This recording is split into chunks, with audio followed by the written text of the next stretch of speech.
Bear down, Bears fans. Another edition of the Chicago Bears podcast coming your way. Pat the designer, Shea Norling in the building. Oh, we had a weekend, ladies and gentlemen. I love the Bears breaking news just right at the perfect moment. You know what I mean? Halfway through a game, absolutely great game. Halftime comes, boom, we've got our coaches hired. The Bears hired Dennis Allen and Dalton Doyle. Not the two names that you probably thought you'd see paired together there. Nope. But listen, a good game nonetheless, a good hire nonetheless when you look at Dennis Allen. We'll talk about all that more in today's episode of the Chicago Bears podcast. Hit that like button, subscribe to the page, leave a 5-star review. Y'all know what to do. Shea, what's going on, my guy? I'm just going to get this out of the way off the top before I'm not going to take a dump on anything. I don't know enough about Dalton Doyle to take a dump on the hire. Yeah. Does not pass the name test. Declan is, I cannot see Dalton Doyle as future hot head coach candidate. Yeah. I can't do it. He could be. It will just amaze me if one day we're looking at LA Chargers head coach Dalton Doyle. Right? Is that the worst head coaching name that would be successful? I feel like that's not the worst. The Jacksonville Jaguars 3 years from now, when they inevitably fire Liam Cohen, are hiring future superstar hot name Dalton Doyle from the Chicago Bears. The name test, it's not there for me. I hope he has a lot of success, but let's be real. The offensive coordinator position, you're a figurehead. It's like the King of England. Yeah. You don't do a whole lot when your head coach is the play caller. I don't need Dalton Doyle to do much other than hold the clipboard and coach tight ends, which I imagine is going to be his gig. You just had to give him the title to get him the job. I hope not, because I don't remember hearing about that dominant Denver Broncos tight end room last season. Listen, man. I think that's where it started a little confusing for me. But I will say this, and only to push back on he's not going to be doing much. I'm reminded of, as they put this staff together, right? You go out and you get a guy like Aaron Glenn. Me and Brenda were just talking about it. I'm sorry, not Aaron Glenn. You go out and get a guy like Antoine Randall. Me and Brenda were just talking about it. And apparently Antoine Randall was a big part of some of those trick plays that we saw in Detroit this season. These guys are still drawing up plays. These guys are still trying to make their names as OCs in the league and move forward. It's a collaborative effort. I'm reminded of Holmgren, and I don't know if you've seen Gruden telling some of the stories lately, but very much talking about the competition between him and Andy Reid in that early room in Green Bay, where you're just trying to get your plays in. Hey, I'm drawing this up. They may use it, they may not, but you're still working with the offense, still trying to get stuff in.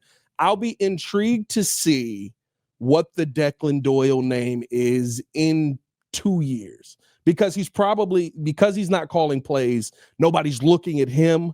He'll probably be somebody who's pretty secure in his position if the Bears are winning, if the offense is moving in the right direction.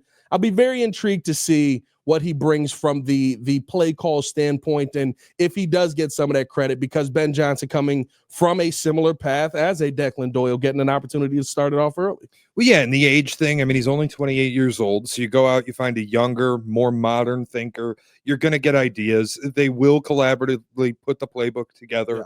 They're going to have, they'll bounce ideas around the room. I think the goal is the defensive side is secured. You've got Dennis Allen. He's been a head coach twice. You feel like that's your Steve Spagnuolo. You're going to have this guy for a while. He's a high-level play caller. I don't know if people care, but the play caller rankings that come out every year, the last time Dennis Allen had the play sheet, he was the number one defensive play caller in the league. Yeah. So you got a proven quantity. The offensive side, I kind of wonder if this is the Sean McVay, Kevin O'Connell move, where Sean McVay takes the job. He's the play caller for the Rams, and he gets Kevin O'Connell in under his wing. Yeah. And it's look, man, they all have DNA that traces back to the New Orleans Saints around 2019. And it's ironic you also get Dennis Allen, but this all goes back to the Dan Campbell Saints stuff, where maybe you're trying to kind of manufacture a little bit of that 2013 Washington head coaching room. That had, McVay was on that staff, Shanny was on that staff, I believe Kevin O'Connell was on that staff. It's like the Midas touch of coaching staffs. Yeah. Everybody who was in that room has become gold, and it kind of feels like that's what Ben Johnson's trying to build here on the offensive side with Antoine Randall, and you bring in now Dalton Doyle and others. Don't say it like that, Shea. It's how else am I supposed to say the name, man? First thing I thought about was Billy Madison. Oh, Doyle rules. I'm like, I can't take a Doyle seriously, but it is what it is. JT Barrett also on this staff, the quarterback's coach from Detroit. I like that. So this is a really young, forward-thinking, former player staff. I'm excited about it. That was going to be my question. This is, of course, it all has to play out. It all has to look good on paper. But as far as staffs that have been a part of this Bears organization, this feels like one of the more impressive ones that we've seen built, right? Even when Lovie was putting his staff together, the one you kind of get excited about is you got Lovie Smith, you've got Chico on that team. I believe, is that Martz? I think that's probably, is that Martz? That might be Martz. As the OC, I might be a little early. Double check that for a CEO, can you?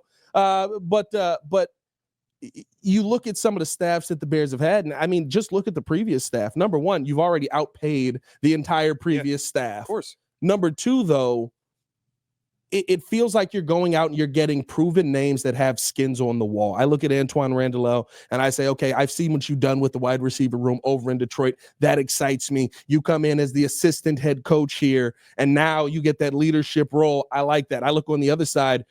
We've seen nothing but DBs from Dallas over the past few years. They had to keep Al Harris. They had to make Al Harris the assistant head coach to Mike McCarthy. Big time hire. Just to keep them. These are big time hires. I know it's got to play out on paper. I know we have to see it get done, but I'm excited about where we're starting here when I see the names that are on the staff. If I had to comp it to something, and the Kalen Kaler piece came out about a week ago, does lead me down this road, and she talked about the NFL kind of put the Bears on notice. You got to get your hiring practices right. This hasn't been working out. I don't know if people are familiar, but late 1970s, the New York Football Giants were a total joke. Yeah. It was the dark age of New York football. They were terrible. And then Commissioner Pete Rozelle basically grabbed John Mara's father by his collar, put him up against the wall, and said, look, buddy, this is market one, and you are screwing it up. Get this right. And they hired George Young, and it ushered in the greatest era ever of Giant football. This kind of feels similar, and I'm not saying it's going to have that level of success. Yeah. I'm just talking about the process where in the past we've questioned the hiring practices. We've questioned if they're willing to spend at the top shelf. And then we get a Kalen Kaler piece that says NFL basically told the Bears, you guys got to get this right. Yeah. You're in market 3. You got to figure this out. And what happened? They went out and spent on demons. Like they're bringing in really respected high-level offensive minds and an elite defensive play caller, and they're spending the money to do it. It feels different. It feels confusingly different, right? Like I had somebody in my chat on the Morning Breeze this morning, and they just went, I like what I'm seeing. We'll see what the Bears do in free agency to see if they're serious. Like it feels like you can't believe that this is happening. I'm still sitting here looking at this staff going, this is a Bears coaching staff. This feels so wrong that not only are you spending money, you're getting the big names. And dare I say it, Shea, it feels like Dennis Allen was done right after Ben Johnson walked in the door. It's just he finally got to get up here to Chicago. Yeah, well, they had to Rooney rule some things too and talk to some people. But I think immediately after the hiring, we had the Schefter report that Dennis Allen was in play as the top candidate for the DC role. It was important to me that you get a former head coach on this staff, a guy who's been there, done that, understands the leadership chops, can bring Ben Johnson along, having that experience in the room. And it allows Ben Johnson to not worry too much about the defensive side of the ball because you get the elite play caller with head coaching chops. You can cede some of the control on that side. And then you bring in Al Harris. I mean, it's just every hire that they've made. Now, Dalton Doyle, again, we don't know a lot about. It's just, we don't. He didn't. Does being, and I don't know if this is true or not. I saw this in an article. Mike Ditka's nephew. Does being Ditka's nephew, if somebody can family tree that thing out, do anything for you? Is that like a curse breaking? You bring in Ditka's nephew to break the curse that we've had here since '85. I mean, whatever. It's what it is. It just, He didn't have a Wikipedia page. Like, what am I supposed to do? Declan Doyle comes across, and I hear he's a very valued member of Sean Payton's staff and highly respected.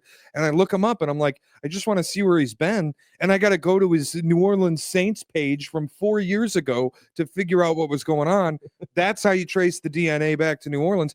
But it's just use the same picture, by the way. I'm making the point. I don't know enough about Declan Doyle to have an opinion on the hire. The guy didn't have a Wikipedia page, but the rest of this I can look at and say, you are getting elite talent and you're getting expensive talent on this staff. No, 100%. I'm excited about what they built out. Now it's just about seeing it actually play out in real life. Now that's the part that we're waiting for moving forward. We'll see what they do in free agency. The one thing that I do like about these hires, though, Shea, is as I look at some of the people that are in the room now, I'm looking at, okay, what did you do as a talent evaluator where you were at? When I look at Detroit, Antoine Randall, I would assume he had a pretty big input on some of the receivers that came in there. You look at the development of a guy who, I mean, what was the expectation in Detroit when Amon-Ra first gets there versus the player that he is now? Exactly. Well, and I wouldn't even use Amon-Ra because you see fifth-round picks at wide receiver. Like, wide receiver is the deepest position in the draft, always, every year. Yeah. Puka Nacua out of the 5th round. Tyreek Hill, for reasons, was a later-round pick. Amon-Ra St. Brown, 5th-round pick. Like, every year there's guys that pop from late rounds. The guy I'd look at is Tim Patrick. He was on the couch. Nobody wanted him. And the Lions brought him in, and he became not just serviceable, but kind of a key piece to their offense. So Antoine Randall is the guy coaching that position group. He got the best out of a 5th-round pick in Amon-Ra. Jameson Williams looks every bit the first-round talent, if he's a little questionable in the decision-making department. And Tim Patrick, who was on the couch, became a key member of the offense. Just, that's a good hire to me. Yeah. No, 100%. And I look at the same thing with Al Harris. Like, to me, having guys that can – now, the Bears have not struggled in the DB department when you talk about Al Harris, but even getting the most out of guys, I think that's the part that excites me as well. For me, with Dennis Allen, right? Dennis Allen in 22 and 23 had some of the top defenses in the NFL. Now you get the 24 injuries play, and things kind of start to fall off there. But you look at the development that happened down there when he was in New Orleans on a team that essentially was dead for 2 years. And I can see players that as they leave there, or if they do eventually end up leaving there, I feel like, okay, but the talent is there. You got the most out of that guy. We've got guys here we need that with. Javon Dexter, I love the step he took this year. There has to be another step next year. You cannot be a finished product just yet. You go out and you get a guy like Austin Booker. I told you, I think Austin Booker has a ton of the intangibles. We barely saw him get on the field this season. We barely saw any attempt to develop him this season. Zach Pickens was a 3rd-round pick. You had him as a healthy scratch for multiple games this year. Like, you can't be missing on those picks, and I think development goes into it. I think Ryan Poles said as much when he was on the air with Carmen and Yurko that, listen, there's some things, even with Caleb Williams, that development-wise, we didn't like what we saw. Yeah. That's a concern for me, and I think that with this staff, the one thing that I can see in all of these coaches is the names that they have developed, being position coaches, being a DC, being the head coach. That, to me, gets me more excited than anything, because I think that's how you get your Tim Patricks. That's how you get your guys that are the glue guys for your team. And I think that, like, if you think about Dennis Allen with the Saints, offensive side of the ball, there were issues. Yeah. But let's not forget the context that he entered. And I don't think he was a good head coach. I thought he was terrible. I thought he should have been fired last year. For sure. But keep in mind, Sean Payton left them holding a bag on Taysom Hill. Basically flipped the organization the bird and said, I'm going to give you $90 million. I'm holding you over a barrel with Taysom Hill, and I'm piecing the F out. Yeah. You come in and you've got sunk costs and Derek Carr, and Alvin Kamara can't stay healthy. Michael Thomas at the time was a sunk cost. Yeah. Then Chris Olave comes in. He can't stay healthy. Like, every step of the way, they had problems on the offensive side. And I thought Dennis Allen was a terrible decision maker on 4th downs, in-game, timeouts, clock management, the whole thing. What he wasn't bad at, certainly not when he actually had the play sheet, was calling a defense. He was elite. And he got the best out of guys like Marcus Lattimore. He got some of the best out of late years Cam Jordan. He was really effective on the defensive side of the ball. No, 100%. That's to me why, like, you look at some of these names, and even Dallas fans getting upset about Flus. I'm like, he doesn't have to call timeouts anymore, guys. Now, Brian Schottenheimer might not be good at it. Oh, boy. But Flus will probably be a good DC. By the way, you have better weapons than we had here, which is impressive because we actually had some solid defensive weapons here. Can we just take a moment to sidebar a little bit and make fun of the Dallas Cowboys? Yes. I mean, my God. You want to know what my favorite stat is? I don't know if you saw my tweet yesterday. Enlighten me. My favorite stat now of all time is that Jalen Hurts and Jaden Daniels both were born, grew up, went to college, got drafted to the NFL, became pros, and went to an NFC title game before the Dallas Cowboys. Unbelievable. That is my favorite stat of all time now. I mean, making Brian Schottenheimer your head coach is just unbelievable. It's totally indefensible. It's 100%. Jera just never changed, dude. He is forever the guy that will not allow the head coach to be bigger than the star, and he is the star. It was unfathomable to me that they actually went the Brian Schottenheimer route. I would have rather kept McCarthy, who, by the way, is going to end up without a seat. And like I said, Mike McCarthy is going to spend a year out of the market, and Mike Vrabel his way back into the league next year. I don't know, dog. The one thing that looking back at Dallas, we're not going to turn this into a full Dallas podcast. Not that he's going to get a job. Look at the history of guys that left the Cowboys. They really don't get jobs again. They just kind of disappear. As you start to go back through like the last 3 or 4 coaches, it's just like, oh, that was it. That killed you. Jason Garrett looks like he's on drugs on NBC Sunday Night Football. Week. Yeah. In the Saturday college games, Jason Garrett's just Hillary Clintoning his way through the broadcast. Not Hillary. Am I wrong? Full pantsuit would not fit him, shall we say. He's a man, so of course he's wearing a pantsuit. I've always found that funny. If a guy wears it, it's a suit. When a woman wears it's a pantsuit. Yeah, I don't. It's just a suit. I didn't come up with the terms. But Jason Garrett could. He seems like a pantsuit guy. The waist a little higher. You know what I mean on the pantsuit. He seems like a pantsuit guy. He is terrifying. On everything. Freaky. It is terrifying, dog. Dude, I'm telling you, Mike McCarthy, get that CBS eye jacket ready, brother. I feel like he's going to be a saint. I have to. Really? You think you think he takes that job? There's so many links though. Like Mike McCarthy, his agent Don Yee, the Loomis family. He's connected to the organization. It just feels match made in heaven. Only thing about that job, which is why I think there's going to be very few people that you're seeing names pull out of it now. You have to like go through cap hell, and then you can begin your rebuild. Like there's not much you can do for that team for 2 seasons, pretty much. You got to literally walk in and say, you're not going to fire me until year 4.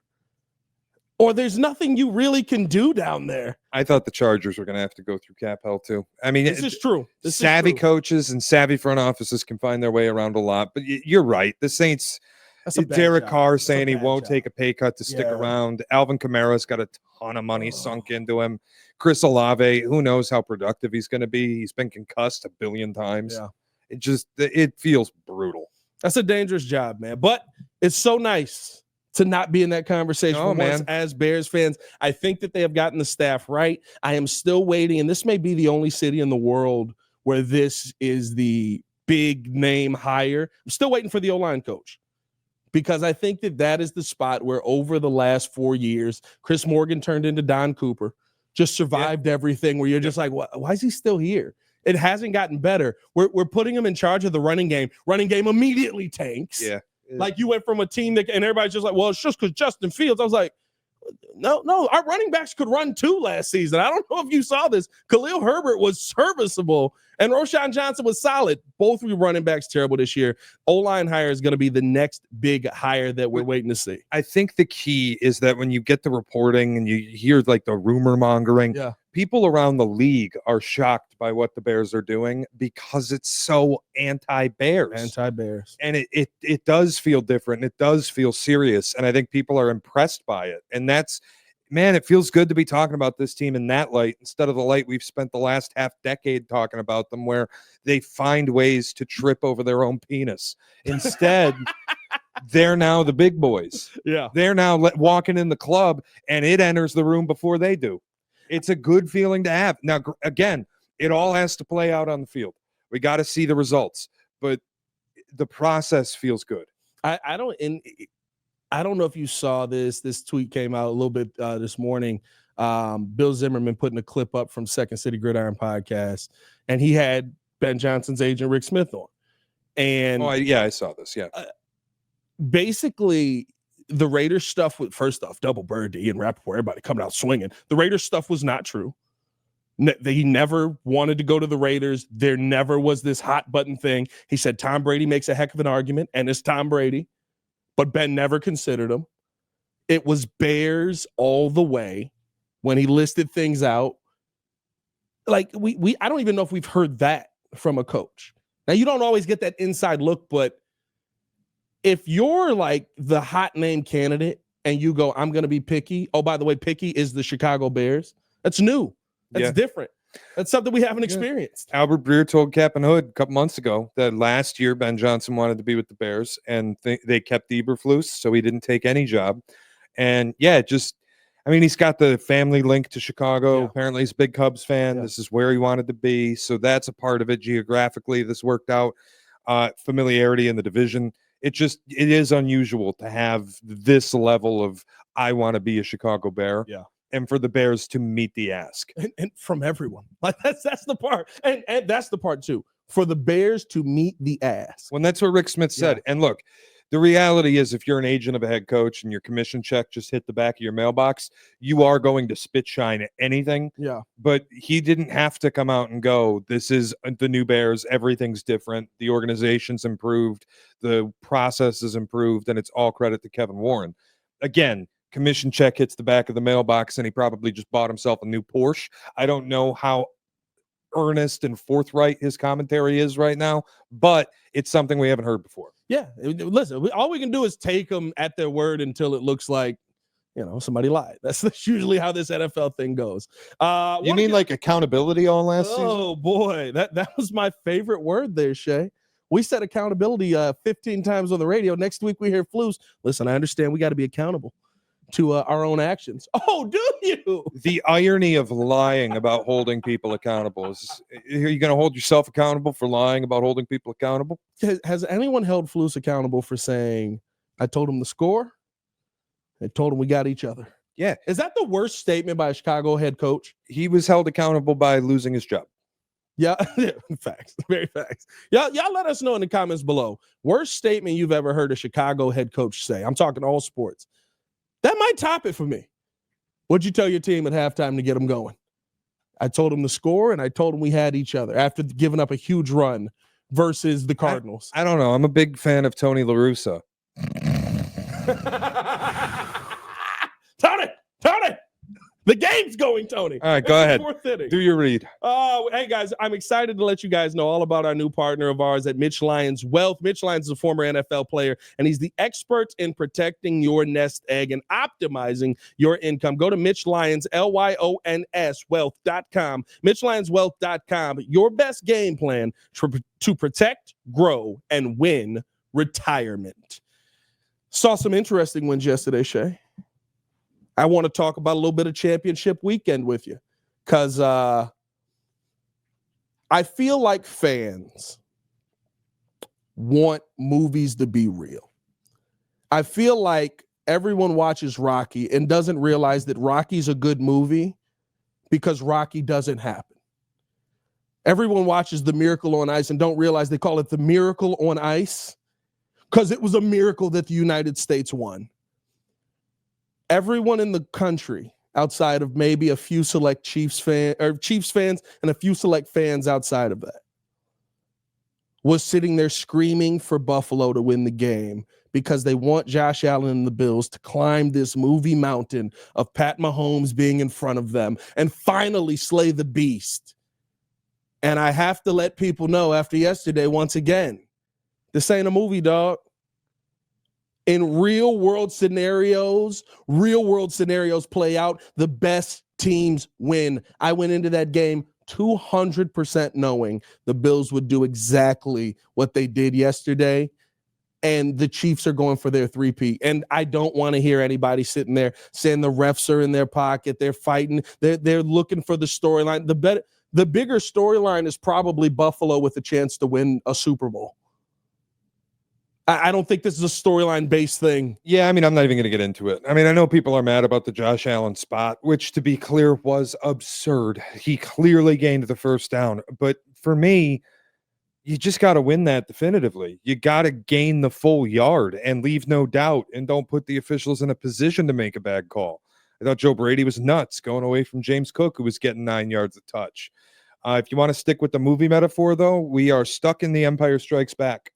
We cannot advance to Return of the Jedi. Darth Vader just keeps winning. Like, it won't stop. It's the TV series version of Empire Strikes Back. I'm telling you. Where you go deeper, you don't realize how much Vader dominated the universe. Well, here's the thing. Okay, you can tell me if this is a hot take or if it's rational. And I said this last week. I did that on purpose. I set it up so that nobody could say, "Oh, a week ago you said he was great, now you want him fired." And it's not even that I think Sean McDermott's a bad coach. Just at a certain point, you got to get a new voice. I do think the Bills should move on. It's absurd how good Josh Allen is in the playoffs and how little they have to show for it, i.e. nothing. And it's not just about yesterday, which was far from Josh's best game, with the QB sneaks over and over and over again and Brady marrying himself to going left off the guard. They should have given the ball to James Cook more than they did. Josh still played a pretty good game. Yeah, zero turnovers, almost 300 total yards, 3 total touchdowns. Yeah, with a run. He had two passes and 1 rush. He played well. And I have a hard time when I look at what he's done in the postseason. He's number 1 all time in playoff points per game. Number 1 all time in playoff passing yards per game. Number 1 all time in playoff touchdowns per game. Number 1 all time in playoff touchdown to interception ratio. I believe he's number 1 all time in playoff sack rate. He's one of the greatest playoff performers we've ever seen. And because he's going up against Patrick Mahomes and the Chiefs, and because the defense for the Bills can't get off the field, they couldn't even get to third down yesterday. I looked at the third down conversions. Buffalo's 5 of 14. Kansas City's 5 of 8. How on earth do you only get to third down 8 times in a professional football game? That defense yesterday was horrible. Yeah. They got trucked. And Sean McDermott, you got a defensive head coach. It's going to be year 8 now. At some point, you got to get a new voice. And if I were Buffalo, I'd move on. I don't know if I'm there with you. And I'll say, here's the reason why. If they were losing to Joe Schmo, I'd be there with you. Sometimes you're the wood and someone else is the buzzsaw. I don't think a new coach changes that. This team played very Buffalo football. Josh Allen was running the football this season. I think you could have definitely, here's my concern, if anything, and I think you got to give it another year. I don't like Joe Brady not realizing the moment. I think that's what kills you yesterday. Brady seeing that's what good coordinators irritate me with this. I actually think it's the opposite of what you're saying, though. I think he realized the moment too much. I think he heard Tony Romo too much. And he's getting it piped in. This has to be on the arm of Josh Allen. Oh, Romo's been saying it all year, though. 100%. You get to the end of these games, and it has to be Josh Allen. And there was a time yesterday. First half, I thought they put too much on Josh. And then late in the fourth quarter, I thought they put too much on Josh when they were having so much success with James Cook. And Josh Allen still played really well. Yes. But he gave you the game-winning pass was there if Kincaid comes down with it. Have you heard my 5-year rule stat? I have not. No quarterback and head coach pairing in the history of this league has been together longer than 5 years and won their first Super Bowl together. Josh Allen and Sean McDermott are going into year 8. Year 8, yeah.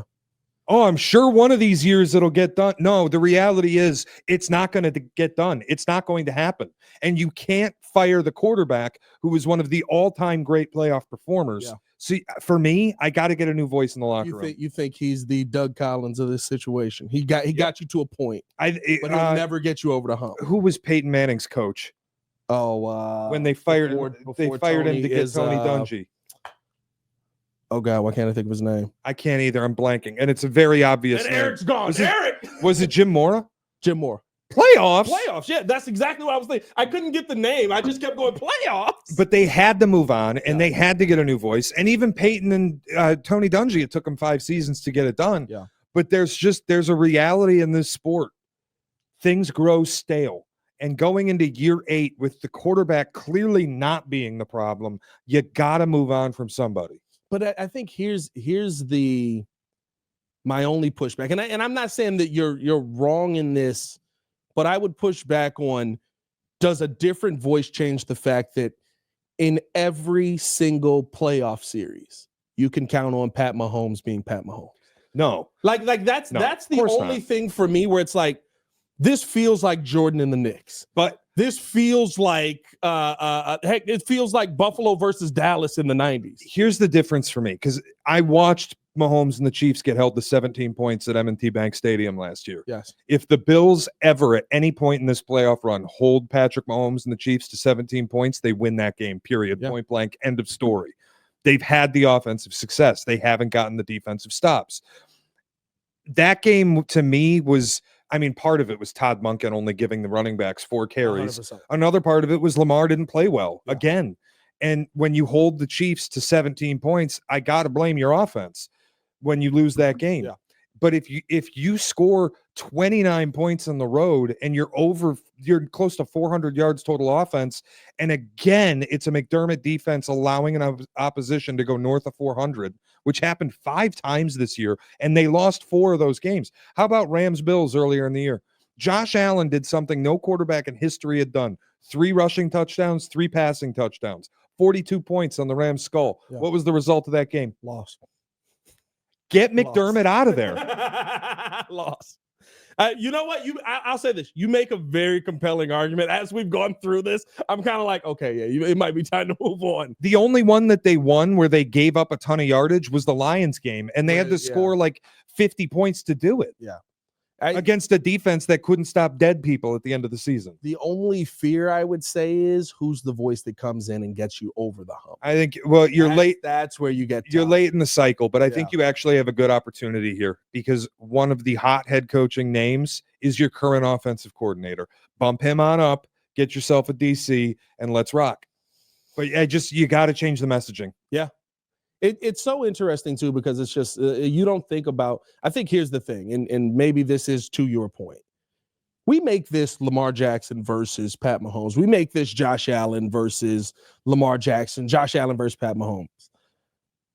Your team is being your team consistently, and that is usually the reason to change the message up. I picked the Bills to beat the Ravens, not because I thought Lamar Jackson was going to have a bad game, because I knew the Ravens aren't built for this moment. They never are. John Harbaugh teams continue to fail in this manner. I'll tell you what, I feel kind of the same way about the Ravens that I do about the Bills. Harbaugh more there on. And Harbaugh's a great coach. I think he's a great leader. I think he would absolutely have another job 4 seconds after the game. Hey, I'll be honest with you, swap them. If you swapped Sean McDermott and John Harbaugh, I think you might see more success from both teams. The Mike McCarthy, Mike Tomlin flip that we all got ourselves gassed up over. And again, this isn't me with Dennis Allen in New Orleans or Arthur Smith in Atlanta, where it's like, that guy stinks. You got to move on. McDermott's a great head coach. I think Sean McDermott and John Harbaugh are very good head coaches. Yeah. The situations they're in have run stale. Yeah. And once they're both in year 8, they're heading into year 8 each, head coach quarterback combo. It hasn't happened. Yeah. You can keep saying, well, next year's the year. Lamar 8? Lamar's not 8. Yep. This will be year 8 for John Harbaugh and Lamar Jackson. Ooh. Do you see what I'm saying? Yeah. I think people look at this and it's still, maybe it's COVID. We all look at it and we're like, it's only been a few years. I'm not going to lie. I know. My brain time skips. We all look at it and we're like, it's only been a few years. They'll get there eventually. And then you go, whoa, it's year 8 for these guys? Yeah. It just, if those things run stale in the NFL, if you're not winning the ultimate title. Yeah. And I said to you, I think a couple weeks ago, for Buffalo, for Baltimore, for Kansas City, for Detroit, for Philly, it is Super Bowl or you failed point blank, period. Yeah. You did not reach your goal. Detroit is entering year 5 with Dan Campbell and Goff. You can bet I'm ready to turn the pressure up if they don't get it done in year 5. You're not moving on from Dan Campbell, so you got to figure out something with the quarterback. Baltimore and Buffalo going to year 8, and you still haven't achieved your goal. Something's got to give. Yeah, I looked at yesterday's game, and I literally said Buffalo, how they started the game. Josh Allen thrown into double coverage, almost throwing his first 2 throws were horrible. Just like they're coming into the game, I said they're not ready for this moment, and that is sad. And then, of course, they get themselves on track. They figure it out. They take a lead. And took a lead twice. But if you're going, what is this? This is year 3 going up against Mahomes. Year 4? 4th time in the playoffs. And you're not ready to start the game, ready for the moment. He's a boogeyman. That is concerning, and that makes me look at, as you said, the head coach saying, what's the message to your team? Why isn't it getting you to that next level? I think you've convinced me on this as we've gone through it. It may be time to move on. And they're both great coaches. And guess what? If they do end up they're not moving on. We know that. But if it were to happen, whenever it does happen, they'll both land on their feet and probably lead another team to deep playoff runs. And I'm not saying what will happen. I'm saying what I would do. And you can tell me in the comments that I'm a lunatic. I don't care. Yeah. I am a Super Bowl or bust kind of fan. And if you're going into year 8 and you're still running up against this brick wall, I would try something different. Yeah. I don't think you can just keep running this thing back. And to your point, the way they started the game, I do think that Monday to Saturday, they allowed the fear of the boogeyman to seep into their game plan. Yeah. And that's why they put it on the arm of Allen. And that's why they kind of got away from their identity as a team and went back to gunslinger Josh Allen rather than limit what he has to do and let's run the ball and just get him to a point where he can win it. That's what scares me too, though. When you talk about promoting Joe Brady, it's like, well, it's they're Joe light Brady, on like options. how do you not realize that James Cook is absolutely ripping the Kansas City defense a new one like we have not seen this season? And just you want to know what I give credit to Sirianni and Philly for? They're the 30th ranked rush defense. Saquon, how are your legs? It's going to be a long day, my boy. I give you so much credit for just looking at the matchup and going, you're going to do this all day. Jalen, relax. We're going to use you on tush pushes. You're going to get into the end zone. But Saquon, it's your day. Go rip them a new one. I'll tell you another thing, too. And people don't hold the feet to the fire on this as much as they should. I talked about it on draft night. Hey, Brandon Beane, GM of the Bills, stop trading them picks. Yes. Xavier Worthy killing them had me crying, laughing. Bro. You gave them Patrick Mahomes. You gave them the boogeyman. And then fast forward 8 years, you gave them Xavier Worthy, who then took your head off. Yes. Stop trading them picks. It will never not be. I remember draft day this year because I was a big Xavier Worthy guy. I was like, he's a better wide receiver than people are giving him credit for. He's not just a speed guy. And when they traded that pick, before it even went in, I said, Xavier Worthy's the name that they're going to throw in 100%. Yeah. They did it. And I was like, you gave them Tyreek Hill. Oh, by the way, I don't know if you saw Tyreek Hill's tweet yesterday. Well, Yeah. You might have to deal with double Tyreek Hill out there offensively. And I'll tell you, your life's going to get a whole lot harder in the division too, because the Dolphins, you can think what you want of them. When Tua is healthy, which I know is a big if, their offense just operates differently. He wasn't healthy this year, and they still pulled off an 8-9 season. Yeah. The Patriots, if they start having success with this rebuild and they have a quarterback in place, life's about to get real for Buffalo. And I think what we've seen with Buffalo and Baltimore is like kind of the ultimate ceiling of what the Steelers would be if they had a quarterback, which is you're good enough to run into the brick wall, but you're never going to be bad enough to get the meaningful draft pick and the meaningful improvement. Yeah. At some point, Something's got to change. Yeah. Something's got to give for all these teams that are running up against that wall. And I'm sorry, guys, you can do the somebody had to live in the Michael Jordan era all you want. That doesn't mean you should stop trying to beat them. No, 100% not. Listen, people had to live in the LeBron era and ate a lot. Spurs ate, Warriors ate. Like you find a way to circumvent it. It felt like when LeBron went to the Heat, it felt like, oh, here we go. It's Jordan. Oh boy, they're gonna run. They're gonna have a team for a while. And then the Warriors showed up. We were like, oh, realistically, the Spurs had Kawhi. We were like, oh, okay. So this is different. Like you have to get those players that do put you over the top, and you have to be able to develop them. In the NFL, it's very different. It's not the NBA where you can just have the best player in the world. But it does help when you can add a guy that kind of lives up to that, like Philly did with the team that they had, and then you just go out and get Saquon Barkley. And listen, I understand. I've been labeled. I get people texting me all day yesterday, Shea, tweeting to me. Would you pay Saquon now? Would you pay Saquon now? No. If I'm the Chicago Bears, I wouldn't pay Saquon now. But if I look at Philly and I got offensive linemen that don't allow running backs to get touched, I got a quarterback that literally, and I love how like Jalen Hurts is, everybody's like, oh, he's getting a free ride, except every time they need him to pass the football and get a first down, he seems to do it. It's pretty impressive. I've got wide receivers out the wazoo. I've got defensive linemen. Yeah. I've got linebackers. I've got DBs. I've got a great head coach. I have everything else that I need, and I've got their second guys. Then yeah, you go pay $15 million for a running back. Want to know why? There's nothing left to spend money on, and I can go over the top with this guy. And they also didn't. I mean, the way that they structure their salary cap. Genius. Are you aware that Saquon Barkley will take up a lesser percentage of the salary cap than DeAndre Swift? Each of the next 3 seasons. Yes. Until he hits his void years where it becomes a mammoth amount. But newsflash, they're void years. Get right out of them. They're $0 guarantees. Yeah. See ya. Like they do an incredible job of getting around the cap, structuring things. The Saquon deal in 31 other markets, probably not great. Maybe it plays in Baltimore if they go that route instead of Derrick Henry. Maybe it plays in Green Bay if they do that instead of Josh Jacobs. But you had to have the right fit. You had to have the right line in front of him. And they get him 2 yards on average before contact. Yeah. It's a full yard better than league average. Yes. It's insane. I'll say this because, and we can finish it out with this. Has the running back market returned? No.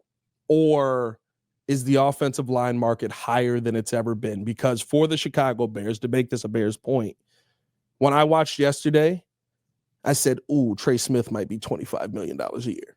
I thought it was just going to be 20. That's what I left yesterday thinking.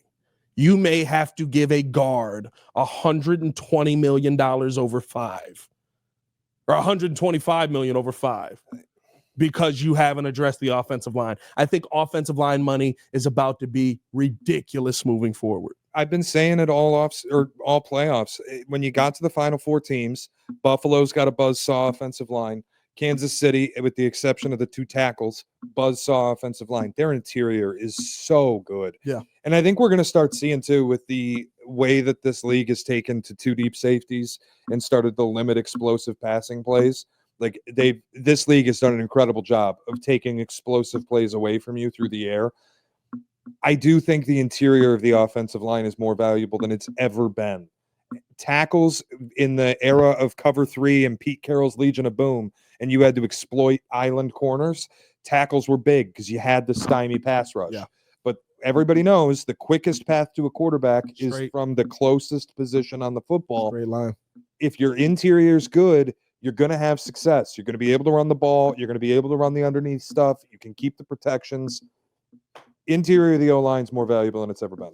I think that market is going to absolutely explode. And I think the fact that what we just saw in Philly, I mean, like, it doesn't matter on tackle off. Now they've got 5 offensive linemen. That's a very different situation. But like Saquon running through the middle, he's not getting hit until like the linebacker catches him as he's going past.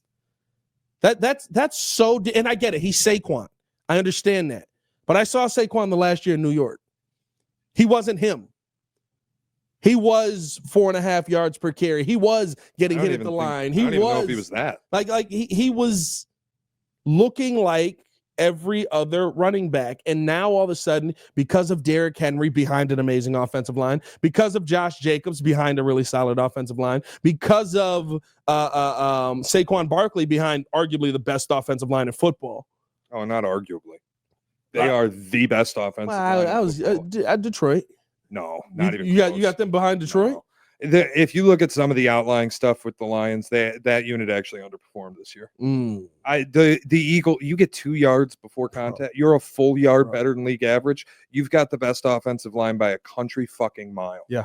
I mean, Saquon a year ago in New York was 3.9 yards per carries on 247 totes. This year, 5.8 yards a carry.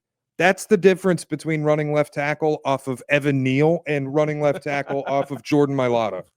Bro, I'm telling you, it is one of those things where I literally just go, when Bears fans sit there and tweet at me and go, how would you not want Saquon here? I'm like, because we have Braxton Jones. They have Jordan Mailata. That's bad. That is the Giants. I like Braxton more than you do, but he doesn't hold a fucking candle to Jordan Mailata. Did you see the one play yesterday where Hurts turns around to give it to Saquon and there's a defender in his lap? That would have been the Bears all year this season. And we would have gone, oh, God, Saquon's falling off. We signed a guy this way. He hasn't fallen off. He can play. You just got to block for him. Yep. Get the dogs up front, and I will be the first person to come out and say, if we had our offensive line set, defensive line set, and everything else that we have right now, I would be banging the Ashton Genty drum. I would, the guy that tells you never go up running back because you have everything else there. You need a dynamic run game to help your young quarterback. You know why I can't bang it? Coleman Shelton.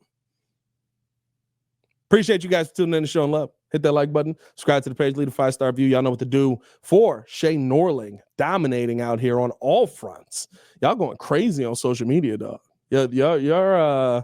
Your TikToks and stuff like that over the playoffs, y'all have been cooking. I've kept an eye on it. Yeah, I wish we would have won some of those bets. You can't win them all. For Shea Norling, it's your boy Pat the Designer back at it again. Y'all stay safe out there, Chicago. Bear down. One love. Peace.